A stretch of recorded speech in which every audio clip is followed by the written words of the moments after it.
Tonight, I can report to the American people and to the world that the United States has conducted an operation that killed Osama bin Laden. Where we continue to follow the capture and killing of Osama bin Laden now. Those are just some of the scenes overnight as thousands of Americans gathered in celebration of Osama bin Laden's death.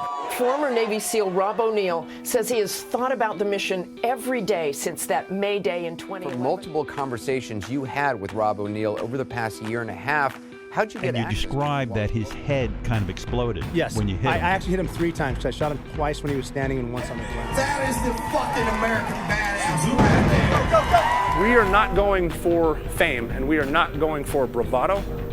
We are going for the single mom who dropped her kids off at elementary school on a Tuesday morning, and then 45 minutes later she jumped to her death out of a skyscraper. If you need help, hang up and then dial your operator.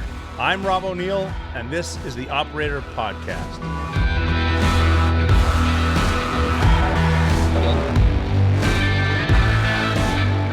The magic number is 57. I've been saying that since almost day one, week one.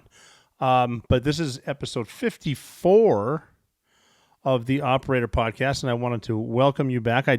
I did get to travel a little bit, so we're down to one a week again. I went to Nashville the last week to hang out with my friend Ray Cash Care, and we got a little work done there. We were working with Watchtower Firearms, which is good. We talk about firearms a little bit on this because I don't want to step on any toes because that's how I roll. But Watchtower Firearms, they are custom-made guns, pistols, over 300 custom firearms in stock right now. They're making more. I was down there recently and I designed my own. They have the BDRX 15 is the most modern design incorporated with the skeletonized technology. And if you haven't seen that, you got to check it out with the paracord grip. It's the flagship model. Utilizes a grid billet receiver set and is fitted with matched free-floating X7M handguard for a monolithic experience. So go to the website and check out the new stuff, and also the pistols, 5.5 inch, 8.5 inch. Just a lot to choose from. AR-15, AR-10, 9mm, law enforcement and military designs. We started a new team. You can check out the new ambassadors we have there: Nina Rogers, Mark D'Ambrosio, and Nick Johnson. And like I said, Ray Cash Care. If you don't follow him, you better follow him. He's there. He's running the show, and he's doing a great job. Master of push-ups. And then what I have on there on the website too is the NSRO rifle. It stands for Navy SEAL Rob O'Neill. That's on there. It's custom designed after the one I used in the Bin Laden raid. This one's cooler, made from scratch, but higher quality. And then Colonel Allen West has the BDRX 15. Like I'm just saying, and it's just a kick-ass place. Watchtower Firearms. Seriously, go check them out. And tell me what you think in the comments. And we have a lot to cover in about 60 seconds because I need to bring up the sponsor of the show, Allegiance Gold, because we talk about preparation a lot, and we talk about what is happening. A lot of banks are collapsing, and 186 more are at risk of collapsing, and your bank could be next. You never think anything bad could happen until it does. You might not unless the Fed does what they always do, like they did in March, print $300 billion out of nowhere, out of thin air, and that's just how they roll. It's going to make your dollar worthless. That is inflation. And there's a recession risk, and it could have an impact on your investments or your retirement account. So take my advice, protect your financial future with something real. Gold and silver from my friends at Allegiance Gold. Allegiance Gold can help protect your IRA or 401k with physical gold and silver, or if you prefer, have it delivered securely right to your front door. Since the beginning of time, there has been only one universal currency that is always of value, and that is gold. Allegiance Gold has the highest ratings in the industry. 5 stars with TrustLink, a AAA rating with the Business Consumer Alliance, and an A+ rating with the Better Business Bureau. You can invest with confidence because of the quality and the service of Allegiance Gold. Get up to $5,000 in free silver on a qualifying purchase when you visit protectwiththeoperator.com. Protectwiththeoperator.com. Do that today or give them a call at 844-790-9191. Do not let the Fed play Monopoly with your money. Protect your future with Allegiance Gold. So visit protectwiththeoperator.com or give them a call at 844-790-9191, 844-790-9191. Well, hell, but like I said, here we are, episode 54 of the Operator Podcast. I'm so happy you joined me, and I'm looking right at you. So happy you joined me. Glad we're together. I want to I'm not getting a lot of comments on future subjects. I've heard a few, and that's great. But go to at the Operator Podcast on Instagram or at McHuya on Instagram or Twitter. And you can find me there. I mention that every week. I do read a lot of the comments. I've started reading Twitter more, and I just think I've developed thick skin. I don't know why. But there are things that I say I'm not going to bring up. And last week was Hunter's blow. Sorry. The blow they found in the White House, the cocaine they found in the White House. And I said I was going to address it and not talk about it again, but I had to because it was pretty quick how that investigation in the most secure building in the country ended so quickly, and now they just kind of wiped their hands of it.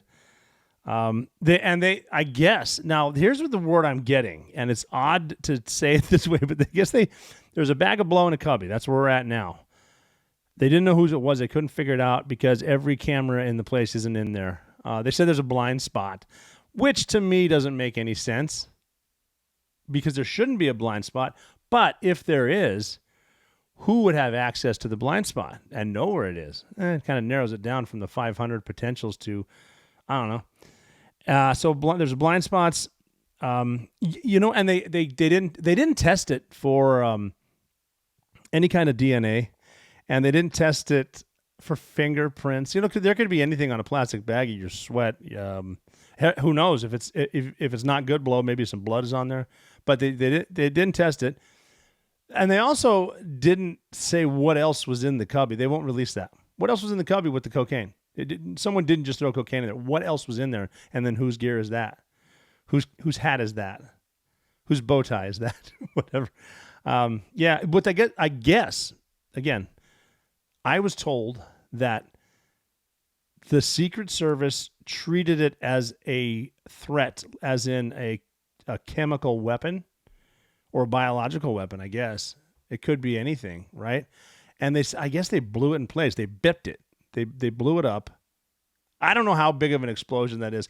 I'm just thinking, and I'm not an explosive ordnance disposal guy, but I'm thinking if you potentially have anthrax in a baggie in the Situation Room, maybe dispersing it with, an explosion is probably not the best idea. That's just me. But, yeah, so they just said, yeah, it's over. We don't know. They managed to track down everyone from January 6th. But they couldn't find the coke burglar. But if I didn't mention that, I wouldn't go through my notes. And you know how I feel about notes. I have to read verbatim. I like to read right to you because people love to be read to. Actually, that's not true. When I get asked about public speaking, and for some reason people's fear is speaking in public, I think the key is, one thing you can screw up is don't write your speech down and read it, because if you get nervous, then you'll lose your place and then you'll panic. So have your bullet points and then have stories associated with them. When I give my speeches, I have pictures, and if I forget, which happens, and I've given so many speeches, I think actually last week in Nashville, I told the same story twice in a row because I remember talking and I had a slide. And I'm like, did I advance that or did I just not tell that story? Shit. And it was a good story. But don't write it down and don't really try to memorize it. Just get an idea and have stories associated with, from the military. They love PowerPoint. It's death by PowerPoint, every single slide. And if any veterans out there are active duty right now, how about the time when the communicator, the comms guy, the CCT guy, combat controller comes up to brief his part, and it is just shit everywhere. And these spider webs of who's doing what and whatever. It's the whole I don't need to know how the sausage was made, but it's and then the PowerPoint shit, man, you're not exactly riveting, sir. Not the combat controller. You guys are fucking awesome, but don't memorize it. Have a standard idea of what you want to say. Realize too, if a lot of people time themselves before they speak because you want to go for a certain amount of time. When you speak the first few times, you're gonna go faster than you realize. Like I talk fast as shit. And my first speech, I think it was an hour speech I knocked out in like 30 minutes, but it was all airline pilots, so they were mostly veterans. So they gave me shit right off the bat. I could hear the Marine pilots yelling squid at me, so I'm in a friendly environment. And also I had an agent at the time that said the key to public speaking is 2 glasses of red wine before you speak, right before. Not 3 and not 1, 2. And always remember, when you're speaking, people aren't going to correct the speaker, so you are the subject matter expert. If you forget what you're saying, just start talking about something that you know, and you'll be good. I don't know how we got off on this tangent, but that's not in my notes. Travel, did get back on the road, went to Nashville. I'm going to go somewhere else. I'll get some video from some of the airports. I can't tell you where I'm flying from, but I will keep you posted tomorrow, which is fun. But it was an interesting week as I was flying. Here's what's interesting. I was flying, and we just bought a beer company in Norfolk, Virginia. That's a big-ass Navy base, bunch of Marines. All the SEAL teams are nearby in Virginia Beach. So we bought a brewery, and somehow on a tweet, which if you let it, can get you in trouble, but don't be the guy that apologizes. Just say, you know what, go fuck yourself. Or, shit, I was wrong. But, don't get up there crying, like whatever. There was an issue with something. Someone said something because they know that they know that my mother gave birth to a man and I will eat steak. So I probably don't vote as they do. So someone down there said something, blah, blah, blah. And I responded with something along the line. I did delete the tweet. I have to admit that. But I said something like, I just don't work with pedophiles. And we got some backlash. Here, I thought it was a pretty decent stand to take defending kids from kitty diddlers. No. Then they try to lump everything on me that I'm anti LGBT and all this stuff, and your beer companies. First of all, anyone can, when we open, and I mean anyone, can come to this bar. Armed Forces Brewing Company. Everyone is welcome there. And I'm talking gay, straight, black, white, trans, drag queens, welcome in the bar. Except pedophiles. That's all I'm saying. And I'm not going to apologize for saying that. But the Armed Forces Brewing Company, it's open. We're very excited to be in Virginia. I can't wait to get back down there. Very cool place. Delicious beer. This is not even an ad. This is my company. So drink it. No, drink it. So speaking of woke and of just nonsense, I guess, down is up is down. You can't, we're at a time right now in life where you have to tiptoe around the truth so you don't offend fucking idiots. Literally. You can't tell the truth. But I'll be damned. They will correct your grammar on Twitter. They don't know the truth about anything, but they know their grammar. I know what it is. I'm too busy memorizing the pronouns you made up. But speaking of beer, so there's a guy you've heard of, and his name is Charles Barkley.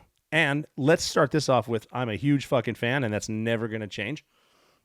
Love Charles Barkley. If you're younger and you weren't watching NBA hoops in the 80s, just watch some highlight reels of the round mound of rebound, Charles Barkley.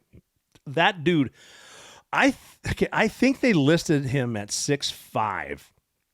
I'm saying he's not 6'4". But watching this man run down the court with the ball, full control, and just double hand tomahawk dunk right in dudes' faces and then throw them the balls are on the ground. I mean, this guy, he will throw down. He will dunk. He will fight. He will talk shit, and he's funny. I've never met him, but he's been funny because he's on TV quite a lot. But anyway, Charles Barkley was at the, Nevada's American Century Championship at Edgewood Tahoe on Saturday. And he came in with, I guess he bought 3 cases of Bud Light because Bud Light has been having issues lately because of some ridiculously stupid detached marketing. But he brought 3 cases up and said he's trying to hand them out to people in the crowd. And he's like, take one, take it. I brought Bud Light. We're drinking Bud Light. And then he said something like, he praised the LGBT community, and he's always been a big supporter for back when there was gay marriage, which I think there obviously should be. He was, but then he just starts trying to force it down everyone's throat, and he said, if you praise these guys, and then if you don't like it, fuck you type shit. Now, the way that I see it working is in a society with paying customers, even though no one was paying, Barkley bottom. You don't force the customer to buy your shit. That's mafia. That's like buying glass insurance on your donut shop because you're on the corner and you don't want your glasses to get shattered or whatever. But people aren't buying it now because they didn't know their base, and people are sick of it. Seriously. Speaking of my travels, before I flew to Nashville, I was on Piers Morgan show. I went down to the studio in New York, and I ran into Ice Cube. Now, how awesome is that? Let's just take a moment. Go to @Makuya, and I got a selfie with Cube. It was, just as cool as can be. Awesome dude. He had a crew with him. I think his mom might have been there. Just very, very nice guy. And I've heard him been speaking lately, and he was on with Joe Rogan recently. And I need to read this because it's his quote. He said, "Who controls Bud Light? That's the question. Why would they make a dumb decision like that? Are they trying to ruin Bud Light? And why would they want to ruin Bud Light? Are they trying to take down some of our most iconic American brands? That makes sense. Are you just trying to destroy it? Because you're going to." And they said, Cube said, I know him now, so it's Cube to me. He said, people are sick of this shit. They're sick of social things like that that are getting controversial, getting stuffed in your face, where you have to accept. People like, I don't want to accept it. Politics really shouldn't be in someone's beer mug. That's Ice Cube. And it makes sense. It should not be. Please don't take alcohol away from us, because you people out there in Congress, on the Hill, and in the media drive us so crazy. It's all we have. So don't. But then the Bud Light executive said, I didn't write his name down. He doesn't know real people. He said something like, well, we didn't know to defend our fan base. Well, you don't know your fan base, man. Come on. Who do you think is drinking Bud Light? Blue collar, NASCAR loving, sports loving, football loving, any sport really. And that's who they are. But the executives are probably not going to get affected by this stupid decision made to get a TikTok influencer who honestly still can't decide whether he wants to be a she or not, because all the backlash said, "Oh, I like girls," and that pretty smile, whatever. I said it, but who it affects is the people who work for Bud Light. The people at the distributor, the people they're the blue collar jobs, and they go home to drink Bud Light at night. It's going to affect their wages. Is it going to affect their bonuses? I mean, their overall employment? Because I don't see this going away. We're at a point right now, and I haven't traveled a lot since the whole Bud Light controversy, but I've traveled enough to know that if you're even drinking a Bud Light at an airport or in an open area, a stranger's going to give you shit because it's a joke. So beer. We also today need to discuss some military items. I like to do that because part of my resume is military, Navy, so that's good. But the big thing right now that's on the mainstream media, if you see that, and if they mention it, whatever it is, they're going to mention it again and again and again because they can't stop. But the military wants to, because of the overturning of Roe v. Wade by the Supreme Court, the military wants to pay for service members to be able to travel on the government's dime to cross whatever state lines they need to get women's health care is what they call it. They're going to get an abortion. And a senator from Alabama named Tommy Tuberville, who is, I've never met him. He seems like a very cool dude. He was a football player and a football coach for a long time. He coached Auburn to an undefeated season, which is great. I think they got left out of the BCS. I don't know why. I need to do more research on that. I'm bringing him up because of imagine that, because of a tweet I sent last week where he said, because he was never in the military, but he said, I know some guys who were, so I'm the most military guy here. It's like, but are you? He kind of reminded me of the guy as a veteran that you'll meet that says, yeah, man, I almost joined. It's like, man, you were almost valor. You were almost a cool, an action guy. But yeah, he said that, so I tweeted him. I was like, that. I just said what he said in a nutshell. So I said that, but I don't have a problem at all with him. He's kind of standing in the way of that, and a lot of the way that the budget is paid and the pay is. He's also standing in the way of a shit ton of officers making the higher ranking officers making the higher rank, which to me I think is fine. You don't need that many. There's too many damn officers. It needs to be a chain of command that goes up to a pyramid style. It doesn't need to go straight up and down, but he's kind of blocking that. But he just said the military shouldn't be paying for sailors, soldiers, airmen or Marines to get paid to go get an abortion. Now, here's the issue. Obviously, he doesn't want the taxpayer funding abortion. And we've got over that. And abortion, believe me, is not the hill I'm going to die on. But they shouldn't have to pay for that. But also, these women who get pregnant should not get, they're offering them something like, I don't know how much leave. I don't know, a month.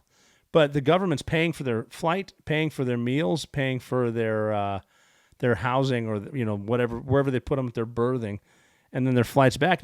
Now when you go, if you have a loved one die, you have to take your leave, and in the military you get 30 days of paid leave per year, and if someone dies, they don't pay for you to go do that. So it just seems like a hodgepodge to me. But even today, Admiral Kirby, who's speaking at the White House, was begging to be asked about abortion because Democrats that's one of their things, that and climate change, they're religious. They can't wait to get asked about that. We're going to make, he said that military abortions are a sacred obligation, which to me is complete lunacy. And he said it affects, Secretary of Defense Lloyd Austin said it's a readiness issue. And then they talk about abortion care, trans care. These are all readiness issues for the military, the greatest fighting force in the world, and I disagree. You shouldn't have to do that. I'm going to give you a little background on how this can be what I would call hullabaloo. A lot of people do stuff to get out of deployments. A lot of people do stuff to get more pay, and it's not uncommon for someone to graduate boot camp or basic training, and two people decide to marry each other. Not that they know each other. They have like a handshake deal that if we get married, we get a couple hundred extra bucks a month, and we get a housing allowance. So people that's a one dumb thing people do. Get married right out of boot camp. I'm talking still in your whatever, with your one medal ribbon that you valiantly earned marching. But people do that. And people also, here's something that I've seen women do, get pregnant on purpose before deployment so they don't have to go on deployment. That affects readiness because you've got a woman who has a job she's trained for, and all of a sudden she decides she doesn't want to do the 7-month cruise, so she gets pregnant, can't go, and I don't want an abortion. That's an issue. I mean, it's just, it's like they're saying that this kind of care is so necessary for us to fight China. I have seen dudes before on ships, because ship deployments can suck, especially underway on a ship. I have seen dudes, no, I didn't see it personally, I saw a video of a dude sit in a chair, put his leg up on like a bench, and have a buddy jump on it to break it, like his tib fib, so he could miss deployment. People do weird shit like that. I saw a guy, He did all the paperwork and all the physical training for buds to get to SEAL training, and he finally got through the process, and they sent him off the ship to go to. He quit that day, first quitter, in his dress whites. We were all in there getting a brief in-doc, and an instructor came in and jokingly said, "Anybody want to quit?" And he goes, "Yep." And he left. I mean, people do weird shit to do that. So I think it's not simply someone can't, man the battle stations. They can't go to general quarters because we don't need to be. I don't think we need to be funding it. And I think it's kudos to the senator to stand in the way. It's like you don't need to push every single bill, every single spending bill through. I mean, the Pentagon doesn't have a great track record anyway for spending your money. And somehow we lose a lot of it in Ukraine because we're in a war with them. But that's just kind of the weird shit. Then, because we're talking about military, I need to bring up an admiral, and she's not even military. She's Admiral Rachel Levine. She's like in charge of healthcare and shit. Was a woman and then was a man and transitioned to a woman. And she was talking about her job is, I forget what her damn title is, fights every day to improve the health and well-being of all Americans. Now she's saying, so she was asked in an interview, can't we just wait for these kids to go through puberty? And her response, as the number one health professional, was, well, what if they're going through the wrong puberty? To me, that just sounds loony. And she's defending the right of the kids, but give them whatever. So, and she's an admiral, the highest ranking trans officer in history. And she was arrogant enough to say, I didn't transition until after I had my kids. And so I don't have any regrets. If I couldn't live without my kids, it's like, well, so what's good for you? Yeah. And then just other stuff in the government, because it's so much fun. You can go down lists of all kinds of different stuff that's happening. I learned yesterday, that Dr. Anthony Fauci, I'll give you a minute to look him up, he has had 24-hour armed security for a while. They won't say exactly when or when it's going to end, but he's got a limo, too, to take him places. So he's got armed security outside of his house, follow him around. Dr. Fauci has that, and so you're paying for that. And it's one of those things where someone said, well, that's a president's detail, vice president's detail, permanent, president's. And they said, well, it's not the Secret Service. The federal marshals are covering it. Okay. You're throwing cash at this. So he has it. Well, maybe he should have it because I think he's very high up on an Al-Qaeda hit list.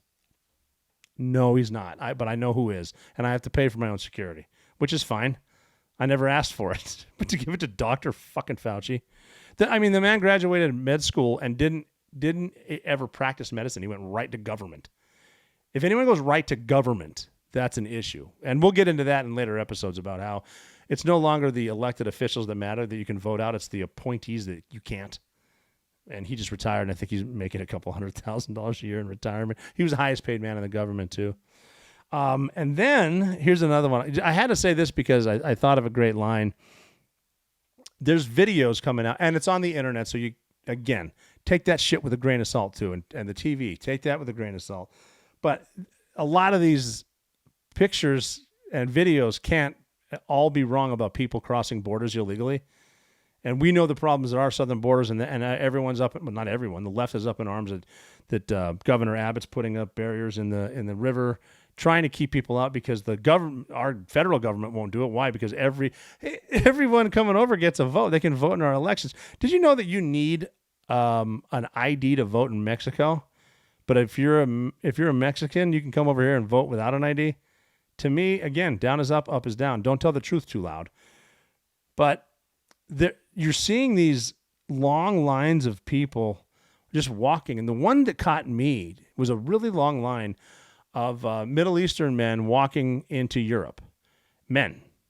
Military-aged men. They didn't have any women with them. They didn't have any kids with them. Just men. So what are they up to? I have a theory that, because obviously the crying, whiny hearts, bleeding hearts are going to say, oh, they're fleeing war.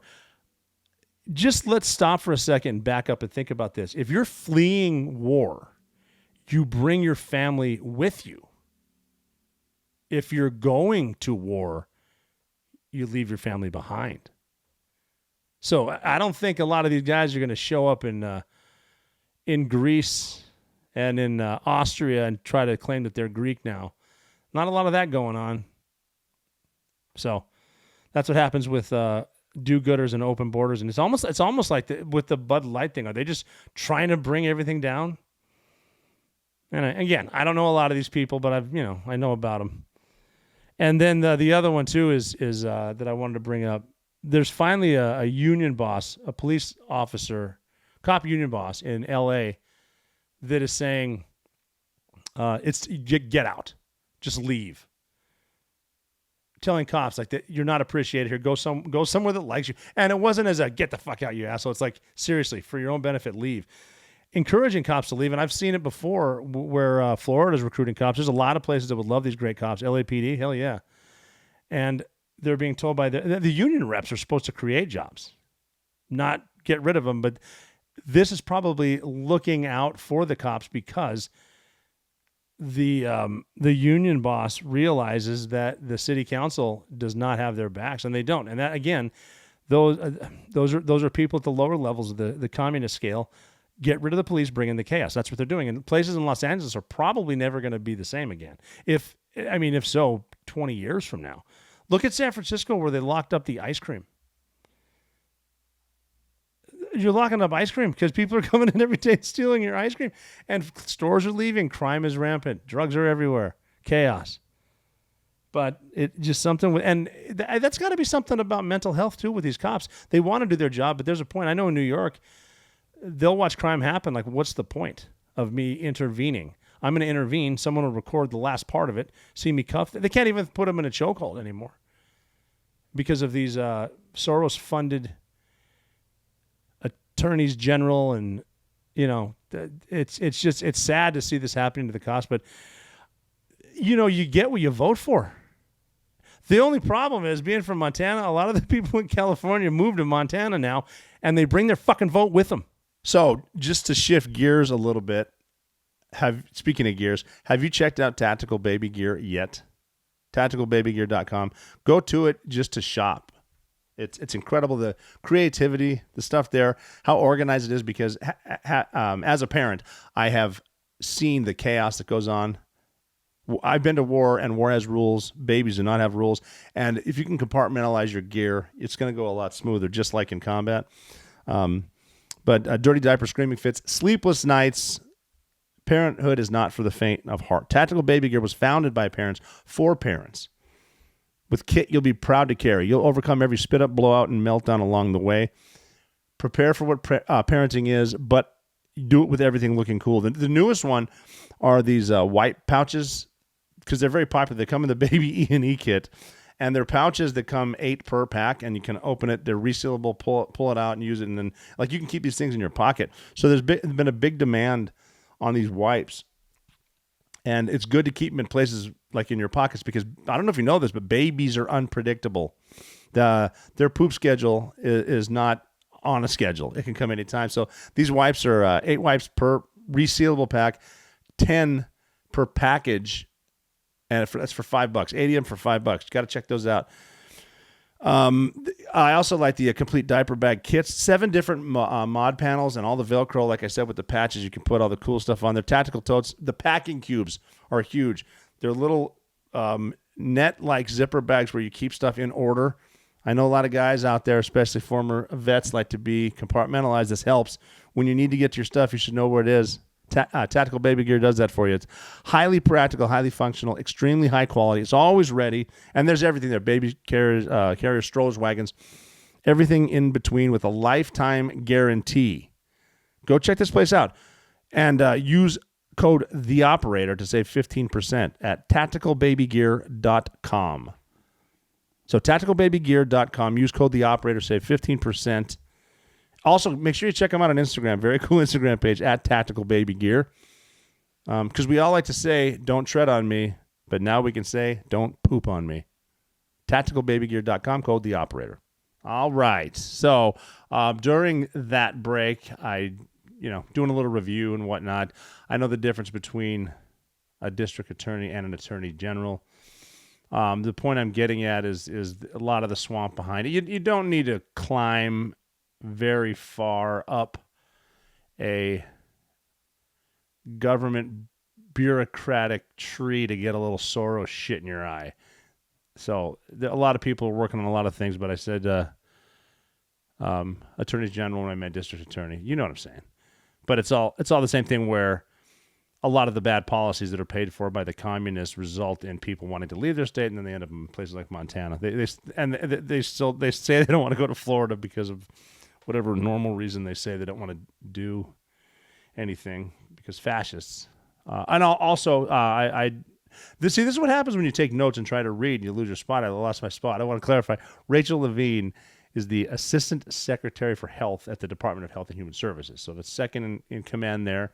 Wanted to make sure I was giving the admiral proper credit. And, she is an admiral. And I think she was meritoriously promoted to 4-star admiral, which is pretty dope. We didn't have that in the Navy when I was in the Navy. And then I wanted to be clear, Senator Tom Tuberville is a senator from Alabama. He coached Auburn. I haven't looked back far enough yet to see what I said, but he coached Auburn. And that's a pretty interesting story, too, because I mentioned he was undefeated. They were undefeated. The Auburn Tigers were in 2004. And this is before they had the tournament. The top 4 teams go to the tournament. And they probably would have won the national title because they did win the Sugar Bowl. I think they beat Virginia Tech. They finished the season at 14-0. But they ended up in the final rankings as number 3 behind USC and Oklahoma. And USC beat Oklahoma pretty good in the national championship game. And that would be enough to piss me off if I was Coach / Senator Tuberville. But later, knowing you could have beaten both teams ahead of you, but later USC had their title stripped, so there is no national champion for 2004. I tell you what, I remember losing high school games in basketball in Montana that still eat me alive. That's got to be a tough one to swallow. And the reason that they didn't get into the national championship, something that I read, it was a long break. Something that I read was the schedule. Their schedule was too easy. They played too easy of teams, even though they were beating the crap out of really good teams. They beat Tennessee twice that year, I think, and Tennessee was really good. They beat them in the SEC. They won the SEC championship, and usually if you win the SEC championship, you should probably be a contender for the national championship. But I wanted to clarify those two things, and they're important for this segue because Rachel Levine is obviously big on the abortion and the trans. These are elective surgeries that they want the military to be doing, and I don't think that's much for readiness. You do what you want. That's fine, but I don't think it has anything to do with military readiness, and Senator Tuberville is kind of blocking that too. And it's a fight we're going to watch and definitely talk about in the weeks to come, because nothing in Washington. Well, of course, they are coming up on a recess pretty soon. They're sure as hell quick to get out of there when they can. But the readiness thing, this would have gone under the radar had it not been for an American soldier going AWOL and crossing the demilitarized zone in North Korea, South Korea, right by just a little background. Again, lots of episodes that we can talk about this. North Korea and South Korea, it basically started at the end of World War II, and and this happened all over the place, like the Iron Curtain, where Russia stopped here and we stopped there, and then so that was the 38th parallel, sort of. There was a long fight, and it's not even considered a war still, and it's not even over, whatever it was. But 36,500 Americans were killed during the fighting, and that's got to be brutal. I haven't been to Korea. I've never been to Korea, but people say Korea in winter can be brutal, and I can imagine just something like Alaska with right on the water, big mountains, snow, all kinds of fun shit like that, where first sergeant would make sure we're all out training or whatever. But it ended as quick as it began. It on July 27th, anniversary coming up, 1953. But in total, I think 3 million people were killed, which made it, they say, the deadliest conflict of the Cold War era. And they didn't. There was never really war declared. There was never a peace treaty. There was an armistice signed, which is purely military. So just military signed it. No nation is a signatory, and it's just there. And it's like the dudes that signed it. They signed a few different copies and left. They didn't really acknowledge each other. And the 5 major things it did was it suspended open hostilities, which is always a great thing, and withdrew all military forces and equipment from a 4,000 meter wide zone, establishing the demilitarized zone as a buffer between the forces. So basically, we're fighting right here as the front line. We'll back up 2,000 yards. We'll go back 2,000 yards. We got your 4,000 meters. They're roughly the same.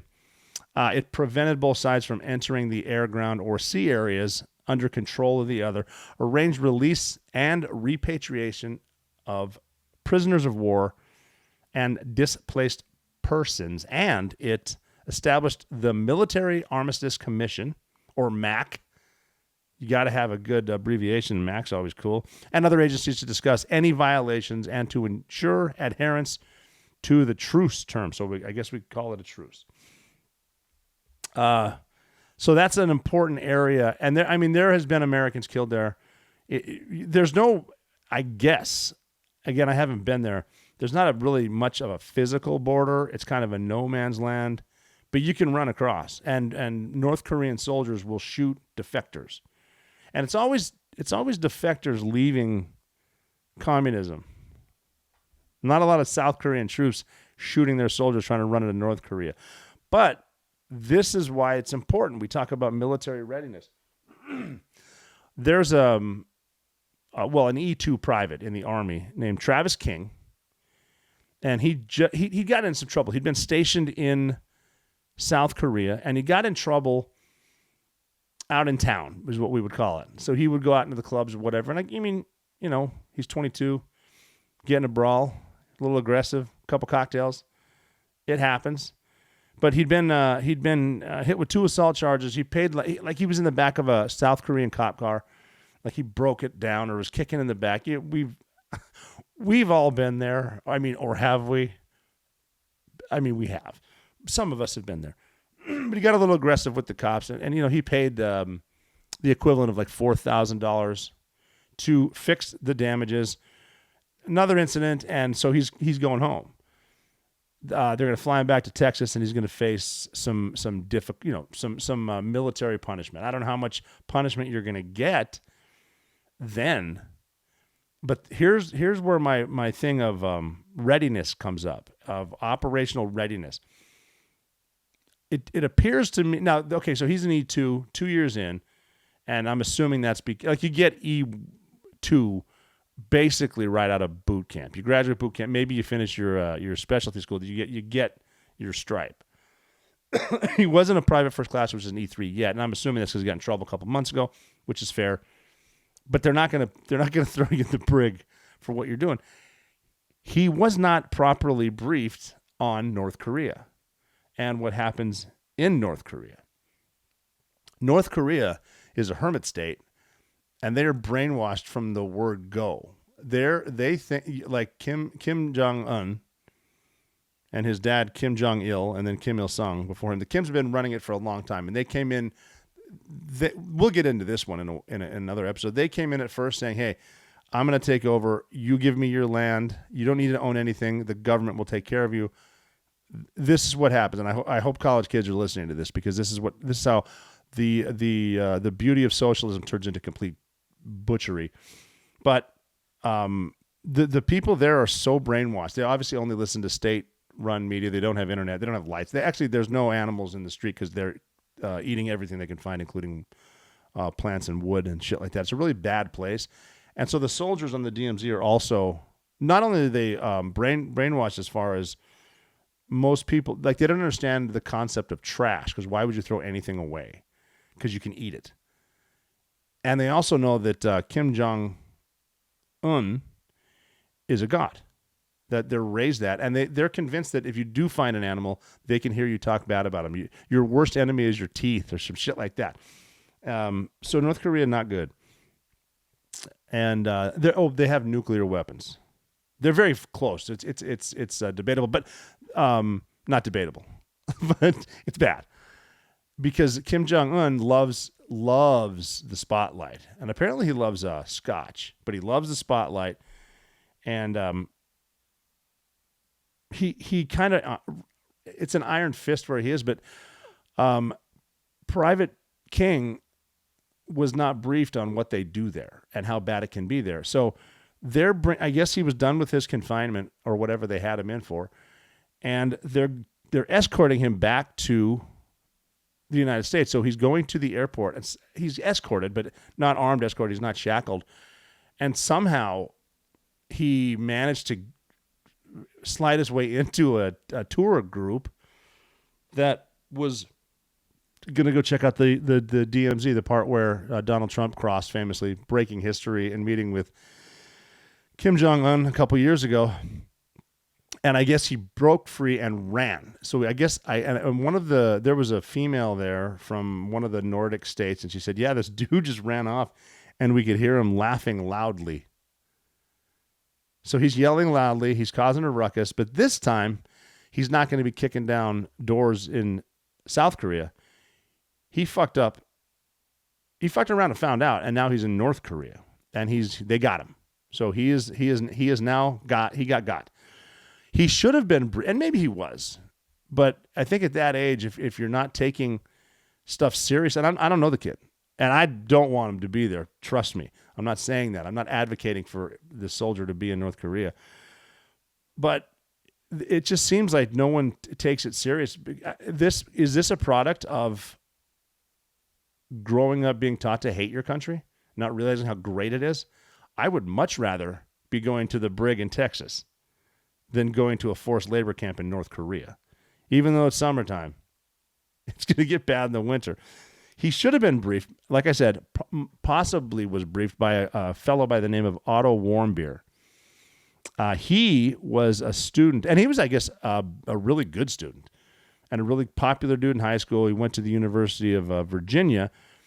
He was Jewish through his mother's side, so he traveled to Israel. He's been to different places around the world, Europe, Cuba, which for me is it's a bit of a red flag, because you're going to Cuba, which is a communist state. You don't fully appreciate communism, because Cuba still is. And if you're not Jay-Z and Beyonce, they could potentially roll you up there too. I'd love to go. I mean, bear with, the food's incredible, and I'm assuming the people are great, but you got to be careful who the dictators are. I'm sure there's great people in North Korea too. So what happened is Otto Warmbier went over there he was going to study, I think, Chinese in Hong Kong, and they said we could stop for New Year's in North Korea, which they did. And to me, that's not my first pick. I have had New Year's in Bahrain, which is a little different, but it's, again, you're in a place where you're in someone else's country, especially North Korea, where you don't want to be the guy to find out the hard way. So he arranged a tour with this place called Young Pioneer Tours, and it's a low budget tour agency. If I'm going to North Korea, which I'm not going low budget at all. I'm not cutting any costs. We're gonna keep this real, but low budget. And part of their advertisement, their marketing was, we take you to destinations your mother would rather you stayed away from. And that's another indicator, and we're in North Korea. They're literally in North Korea, staying at a hotel where they have New Year's, which means they're boozing it up. They're young kids, and they're having fun, passing no judgment whatsoever, trust me. But they got back to their hotel right around 2 a.m., and they continued to booze it up. And apparently, Otto Warmbier attempted to steal a poster from a staff-only lounge. Now, keep in mind, these people in North Korea will turn on their children. their children will turn them in if they hear anything bad about dear leader. Kim Jong-un he played golf one time and shot an 18. And he said, well, that's it. I guess I'm done with golf. And if I had 18 aces in one day, yeah, I'm hanging them up too. Hanging up the boots, baby. But he attempted to steal a poster in a staff-only lounge, and he pulled it off of the wall, which is a no-no. But he said it was Otto said it was too heavy too big to steal. And it's a poster of Kim Jong-un saying something about, follow the victorious and glorious big dick leader, whatever it says. I don't read Korean. But he said he couldn't take it, so he set it down. And a staff member came in the next day and said, when I left work last night, everything was fine. But I came back, and this poster was on the wall. So they have, I guess, they have footage. They found out who did it. We should have hired the North Koreans to put the cameras in the White House. We'd know whose blow that was. But they found out who it was, and it looked like Otto Warmbier. He's leaving. I think the next day. He's at the airport getting ready to leave North Korea, joshing with his friends, BSing about the booze. How much fun did we have last night? And I guess 2 North Korean soldiers came up. They didn't say a word. They tapped him on the shoulder. They turned around and left. And I guess Otto didn't protest. That's your time. Right there, man. You got to fight or flight. And I guess he half smiled. And one of his buddies, it was so fast. One of his buddies who was interviewed said, yeah, he didn't resist. And I kind of half smiled to everyone in the group, said, well, I guess that's the last time we'll ever see him. And it was alive. They arrested him. He's obviously distraught at this point. When the realization comes that you fucked up, Bo Bergdahl comes to mind. And he was on, they got video of him, and it's obviously a prepared statement, but at this point, you're saying anything to get the fuck out. He said, I never should have allowed myself to be lured by the United States administration to commit a crime in this country. I wish that the United States administration never manipulated people like myself in the future to commit crimes against foreign country.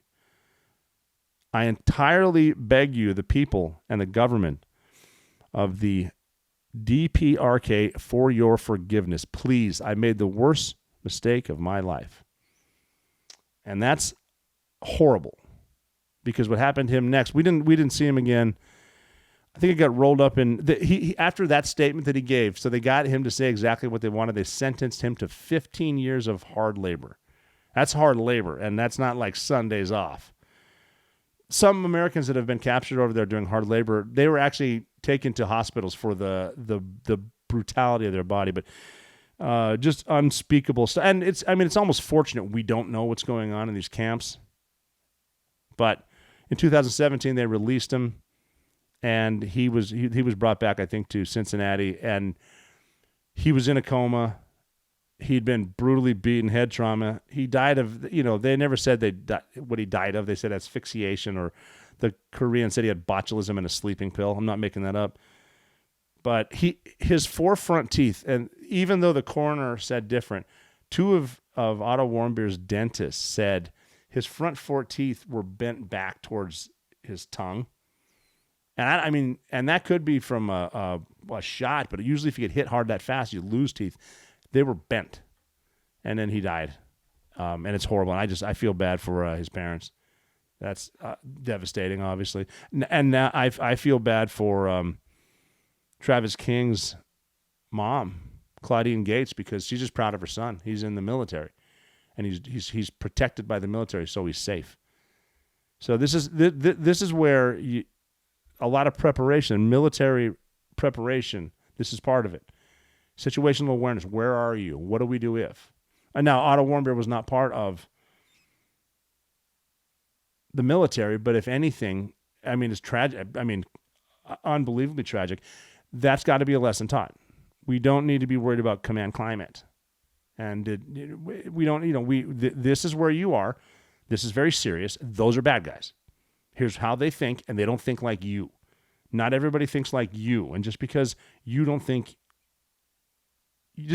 like someone doesn't mean they don't like you.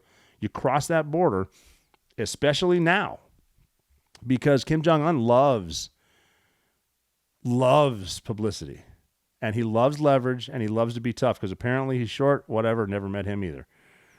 But we just docked the USS Kentucky in South Korea. What is the USS Kentucky? Well, that's a ballistic missile submarine with nukes on it. These are the first nukes we've ever put, not ever, but we've had in South Korea. The first nuclear weapons we've had in South Korea since 1991. This is the first visit from a nuclear submarine carrying nuclear weapons since 1981. And now we got people out there saying, well, we know that Korea might have nuclear weapons now, but we have more on this boat than their entire arsenal. It's like, really? Oh, thank goodness. Because a nuclear holocaust is a good idea. Do you think for a second now, I mean, can they brief the soldiers that are there that we got a sub coming in, it's potentially volatile, and now obviously that Korea's launching missiles again?